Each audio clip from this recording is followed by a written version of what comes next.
Y si tenemos bienes personales, ¿verdad? Y cuando los perdemos eventualmente por embargos, por decomisos, inclusive por divorcios, la primera inquietud que surge es, ¿será que los puedo recuperar?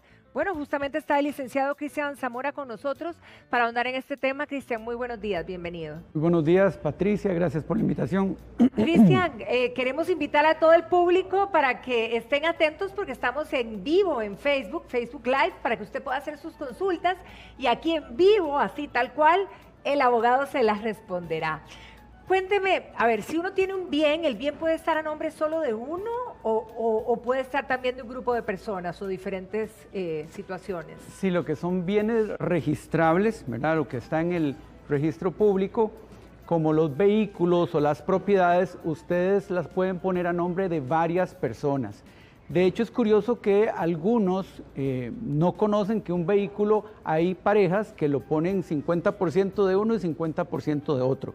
Eso se puede realizar igual que en propiedades cuando hay procesos sucesorios y hay muchos hijos y hay nietos. Entonces usted ve que una propiedad dice, le toca un 16avo, le toca un octavo, le toca un medio. Entonces sí se puede registralmente tener a nombre de varias personas. No hay un número máximo específico que hay exactamente. Ajá. Ahora, vamos a ir revisando diferentes casos, ¿verdad? Empecemos, por ejemplo, con una separación, que lastimosamente tenemos que decir que es común, ¿verdad? Y de repente hay casas, hay bienes, ¿verdad? Una casa o un carro o, no sé, un negocio, qué sé yo, pueden ser diferentes cosas. ¿Qué pasa en esa situación? ¿Cómo es que se divide esto? Bueno, desde el punto de vista de una separación, eso tiene que ver con lo que se disponga, ya sea si era matrimonio, ver cuáles bienes son gananciales, no todos los bienes van a ser gananciales, y repartirlos según dice la ley. También incluso hay acuerdos prenupciales que pueden decir cómo dividir los bienes antes del matrimonio, incluso durante el tiempo del matrimonio. Si hay contingencia, se puede hacer el tema del divorcio judicial y determinar qué le corresponde a cada una de las partes. Ahora, por ejemplo, el carro. Digamos que yo tenía un carro antes de casarme o antes de juntarme. ¿Qué pasa con ese carro? No es un bien ganancial, porque todo lo que usted tenga antes de iniciar la relación, antes del matrimonio, es suyo y no está sujeto a repartirse. También hay que tomar en cuenta cuando son uniones de hecho que hay que declararlas. Cuando termina, hay que ir al juez de familia y hacer un proceso de reconocimiento de unión de hecho para que una vez determinado, entonces usted pueda pelear lo que considere que se ha hecho dentro del plazo que usted convivió con la persona. Para insistir en ese carro, digamos que si mi expareja se lo llevó, yo tengo todas las de la ley para decirle, no, devuélvame ese carrito que es mío. Estando el carro a nombre suyo. Solo así. O sea, si el carro está a nombre suyo, entonces el carro es registralmente suyo. Usted puede reclamarlo, incluso decir que ha sido sustraído, ¿verdad? Si llega a ese nivel de problema, ¿verdad? Que ojalá no. Yo siempre les recomiendo a las parejas que traten de buscar los mejores arreglos. También es diferente si el carro se adquirió en el periodo que estuvieron conviviendo, ¿juntos? Aunque esté a nombre de uno de los dos, la persona a la cual no está a nombre puede pelearlo, puede hacer el proceso, ya sea de bien ganancial, sea de unión de hecho o de matrimonio, para pelearlo. Ahí sí cambia entonces el panorama, si lo compré antes o si lo compré durante Correcto. La unión. ¿Y esto a quién se le reclama, digamos? ¿A dónde procede uno? En los juzgados, ¿verdad? Como dije anteriormente, en el juzgado de familia es donde usted tiene que acercarse y presentar un proceso debidamente asesorado por el abogado de su confianza para que él le asesore y le diga cómo debe de proceder para recuperar lo que le corresponda. Primero hay que determinar eso, qué le corresponde y qué no. Punto importante, porque muchas personas creen tener derechos que tal vez no los tienen.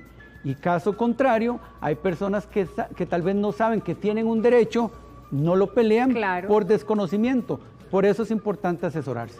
Vean qué situación, nos escribe Jazz, por ejemplo, ella nos está contando que se separó hace ya 3 años por violencia doméstica, pero ya pasaron 3 años y en este momento su expareja le está reclamando los muebles de la casa y electrodomésticos que estaban ahí puestos en casa. Después de 3 años, ¿se vale? ¿Está obligada ella a dárselos? Bueno, ese es un tema interesante porque lo que son bienes como el menaje de casa, que no son bienes inscribibles, pues usted no tiene cómo determinar si no hay un inventario que aquel cuadro es mío, que aquel cuadro yo lo traje, quién lo compró. Entonces, cuando se hace un divorcio, por ejemplo, de mutuo acuerdo, se levanta un inventario y se habla del menaje, a quién le va a corresponder cada cosa cuando es de común acuerdo. Cuando es judicial, se le puede pedir al juez que se levante ese inventario y determinar cómo repartirlo. ¿Tiene derecho a pelearlo? Sí, sí tiene derecho a pelearlo, pero debe hacer un proceso judicial ante el juez. Importante, ella no está obligada a entregar nada si no hay un proceso, porque después igual le pueden abrir el proceso y no conste que ella sí entregó las cosas, entonces tiene que protegerse. Perfecto. Ahora, ¿qué pasa, por ejemplo, si de repente yo tenía un lote, ¿verdad? Y ya digo, uy, qué emoción, voy a construir y me doy cuenta que ese lote ya no está a mi nombre, algo pasó. Y esto no sé si puede pasar con una casa, con un carro, con otros bienes. ¿Qué hace uno en esta situación? Bueno, Patricia, en ese caso es algo muy importante que yo quería comentarle a los televidentes. Hay organizaciones que se dedican a delinquir, a robarnos los bienes, y lo conozco, lo he visto, he tenido muchos casos en la oficina, tanto de vehículos como de propiedades. Wow. Entonces, ¿qué hay que hacer y también qué no hay que hacer? Porque a veces nosotros mismos, sin querer, provocamos que nos pasen estas cosas. Lo primero es que si usted se da cuenta que registralmente se le ha transferido un bien, debe de ir a poner la denuncia, porque hay que hacer una investigación con el notario público que realizó ese traslado, ese traspaso, puede ser por donación o por venta. Si usted nunca firmó, si usted nunca aceptó traspasar esos bienes y alguien pudo haber suplantado su identidad, ¿verdad? Hacerse pasar por usted, ahí hay que determinar también, no siempre el notario, no siempre el colega es culpable. A veces también estas organizaciones engañan a el notario, llevan una persona con alguna identificación que se parece a la persona y pues suplantan la identidad, firma en nombre de la persona. Entonces hay que determinar esto. ¿Qué debe hacer adicionalmente? Puede poner la denuncia en el juzgado notarial, la denuncia, si usted conoce quién fue la persona, en la fiscalía. Si usted no conoce quién fue la persona, en el OIJ. Pero yo, ¿cómo puedo demostrarlo? Es decir, tengo que tener algún documento, porque a veces no guardamos, ¿verdad? No guardamos nada. ¿Cómo puedo demostrar que ese lote, sigo insistiendo, era mío? Bueno, muy bien, eso es por el Registro Nacional. En realidad, aquí también aprovecho para aclararle a los televidentes otra cosa. Antes la gente decía, yo tengo guardadas, bien guardadas las escrituras de mi casa, ¿verdad? Y si se me pierden, ¿qué hago? Porque pierdo la propiedad. Exacto. En realidad eso no es así, porque tenemos un sistema donde todo está inscrito en el registro de la propiedad. A usted se le pueden perder los documentos. Si se le pierden los documentos, usted hace una consulta o compra una certificación y ahí va a constar quién es el dueño actual, pero también va a constar quién fue el dueño anterior y también las escrituras donde indica cuándo, dónde, quién firmó, quién fue el notario, y usted puede verificar si usted estuvo en ese lugar, si no estuvo en ese lugar, para comprobar si fue un fraude. Bien, muy bien. Ahora vamos a otra situación también. De repente vendí mi moto, ¿verdad? Y hago el traspaso, pero la otra persona no terminó de pagarme la moto y ya está a nombre de esa persona. Ahora, ¿cómo la recupero? ¿Qué hago? Bueno, esa es una pregunta también interesante, porque cuando estamos en el momento de realizar un negocio, una compra-venta, casi siempre las dos partes tienen miedo. Sí. Y uno dice, mire, yo le voy a depositar el dinero cuando usted me firme. Y el otro le dice, no, yo le firmo cuando usted me pague. ¿Verdad? Entonces aquí también aprovecho para aclararle que el notario público es garante de que ese negocio funcione de una manera correcta. ¿Por qué? Si la persona firma pero no le paga, el notario perfectamente podría no presentar el traspaso hasta tanto no se le haga constar de que se cumplió con el pago. Segundo punto, si la persona deposita primero y el firmante registral no firma el traspaso, uno podría poner una demanda por enriquecimiento ilícito, ¿verdad? O enriquecimiento sin causa, porque está recibiendo un dinero y realmente no consta de que haya traspasado el bien. Entonces esas son las formas donde usted puede garantizarle a las personas que hay seguridad jurídica.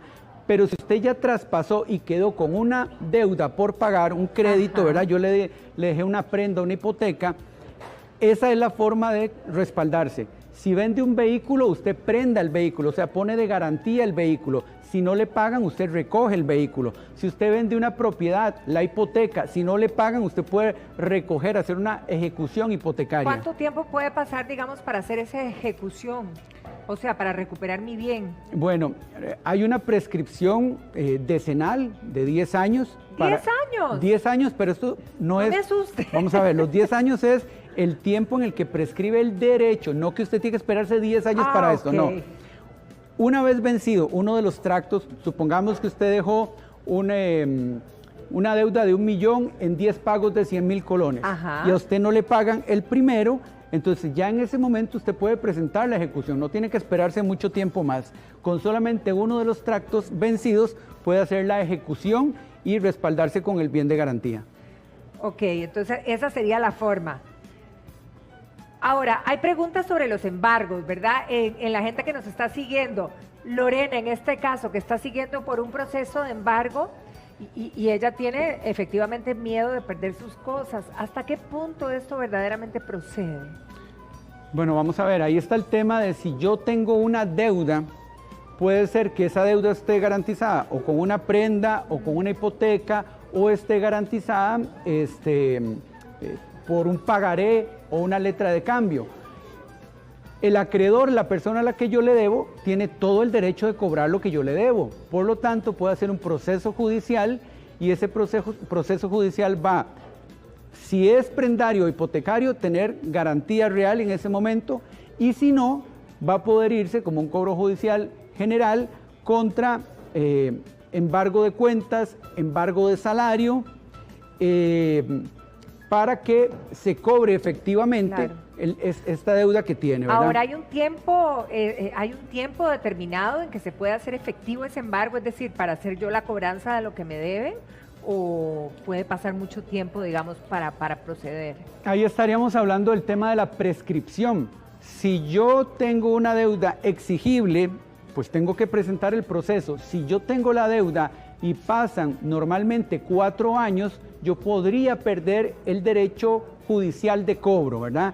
Importante, los 4 años de prescripción no son 4 años continuos, porque si hay un interruptor de la prescripción, como puede ser la interposición de la demanda y su notificación, en ese momento se interrumpe la demanda y reinician los 4 años. Ahora, licenciado, hay como dudas al respecto de los embargos, porque la gente se pregunta, bueno, ¿será que a mí me pueden venir a la casa y literalmente sacarme de la casa sin ningún aviso? O incluso estoy manejando en la calle y me puede caer la autoridad y quitarme el carro y dejarme a pie. ¿Eso procede así? Bueno, muy bien, ahí tenemos 2 preguntas. Lo primero, absolutamente no pueden sacarla de su casa si no es con un debido proceso, donde tuvo que haber sido notificada, donde si usted es notificada tiene que apersonarse al proceso y tratar de atenderlo, porque si usted no hace nada, entonces sí podría llevarse la sorpresa de que le lleguen ya pues a sacar de la casa una vez que se ha hecho el remate, se ha publicado un edicto, se ha hecho el remate, se ha adjudicado ese remate y entonces ya se ordena la puesta en posición del acreedor. Pero tiene que haber un proceso. Aprovecho para decir esto. Si usted tiene una deuda y lo están llamando constantemente y a veces lo están amenazando, porque tengo clientes que me lo han dicho, mire, dicen que si no pago 300,000 colones a las 3 de la tarde están en mi casa sacándome porque me la quitan. Eso no es así, señor y señora que nos ve, eso no es así. Usted tiene derechos y ellos deben de hacer un debido proceso. Cierto que tienen el derecho de cobrar, pero a través de lo que marca la ley. Y la otra pregunta... La del carro, que si me pueden bajar en media calle del carro. Gracias por recordarme. La del carro depende.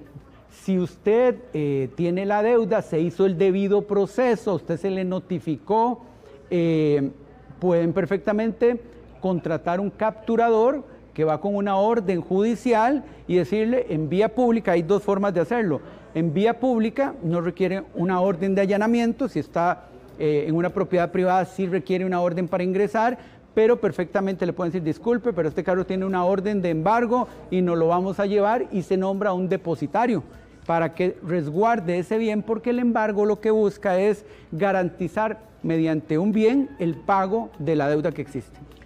Excelente, licenciado. Bueno, quedan muchas dudas con respecto a este tema de nuestros televidentes, así que le voy a invitar y le voy a pedir que si puede usted ahora ingresar y hacer y responder algunas de estas consultas que están en vivo ahí en este momento. Claro que sí, con muchísimo gusto. Muchísimas gracias, Muchas gracias.